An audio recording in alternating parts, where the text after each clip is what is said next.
ഇന്ന് നമ്മൾ മനസ്സിൽ നിൽക്കുന്നത് ഒരു വിശേഷമായിട്ടാണ്. ഇന്ന് നമുക്ക് ഒരു ഫാമിലി വരുന്നുണ്ട്, അതേപോലെ തന്നെ ഒരു ഫാമിലി ഇവിടുന്ന് പോകുന്നുമുണ്ട്. സാറ്റിസ്ഫൈഡ് ആയിട്ടുള്ള ഓരോ ഗസ്റ്റും നമ്മളെ അടുത്തുനിന്ന് പോകുമ്പോൾ നമുക്ക് വളരെയധികം സന്തോഷമല്ലേ. നമുക്ക് ആ ഫാമിലി ഒന്ന് കണ്ടാലോ, അവരുടെ എക്സ്പീരിയൻസ് നമ്മളായിട്ട് പങ്കുവെക്കുന്നത് കാണാം. അപ്പോൾ നമ്മുടെ സർവീസിനെ കുറിച്ചിട്ട് നിങ്ങൾക്ക് എന്താ പറയാനുള്ളത്? പ്രസവാനന്തര ചികിത്സക്കുള്ള ഒരു സംവിധാനം ഞങ്ങൾ നോക്കി അന്വേഷിക്കുമ്പോഴാണ് മക്കളാണിത് ഇൻസ്റ്റാഗ്രാമിലൂടെ റഹ്മാൻസിനെ കാണുന്നത്. അങ്ങനെ ഞങ്ങൾ അന്വേഷിച്ചപ്പോഴാണ് പാണ്ടിക്കാട് ടൗണിന് ഏകദേശം അടുത്തും ഉറങ്ങുമ്പത്തും ഞങ്ങൾ നടുവിലായിട്ട് ഉള്ള സ്ഥലമല്ലേ ഞങ്ങളിവിടെ വരുന്നത്.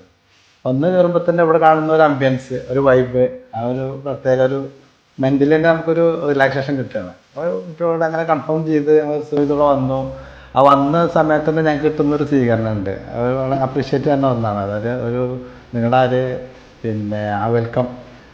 അത് കഴിഞ്ഞിട്ട് പിന്നെ ഇവിടെ വരുന്നത് സർവീസസ് എന്ന് പറയുന്നത് എല്ലാ സർവീസും, അത് ക്ലീനിങ് ആവട്ടെ, ഫുഡാവട്ടെ, അതേപോലെ അഡ്മിൻ ഡോക്ടേഴ്സും ഇതാവട്ടെ, എല്ലാത്തിനും വളരെ ഉഷാറായിട്ടുണ്ട്. ക്ലീനേഴ്സൊക്കെ കറക്റ്റ് ടൈമിന് വരുന്നുണ്ട്, അവർ കറക്റ്റ് വൃത്തിയിലെല്ലാം ചെയ്യുന്നുണ്ട്. അതുകൊണ്ട് തന്നെ പരിസരം കൂടെയൊക്കെ വൃത്തിയായി നിൽക്കുന്നുണ്ട്.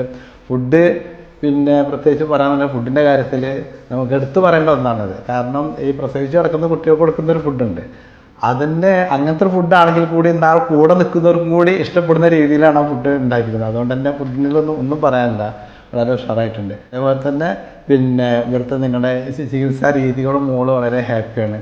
അതുകൊണ്ട് ഞങ്ങൾ റഹ്മാൻസിൻ്റെ കാര്യത്തിൽ വളരെ ഹാപ്പിയാണ്. അപ്പോൾ ഞങ്ങൾ വീണ്ടും എല്ലാവരും സജസ്റ്റ് ചെയ്യുന്നതാണ്.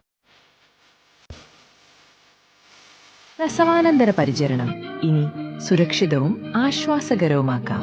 Rahman's post നീറ്റൽ care, ഒരോമ്പുറം, Pandikkad.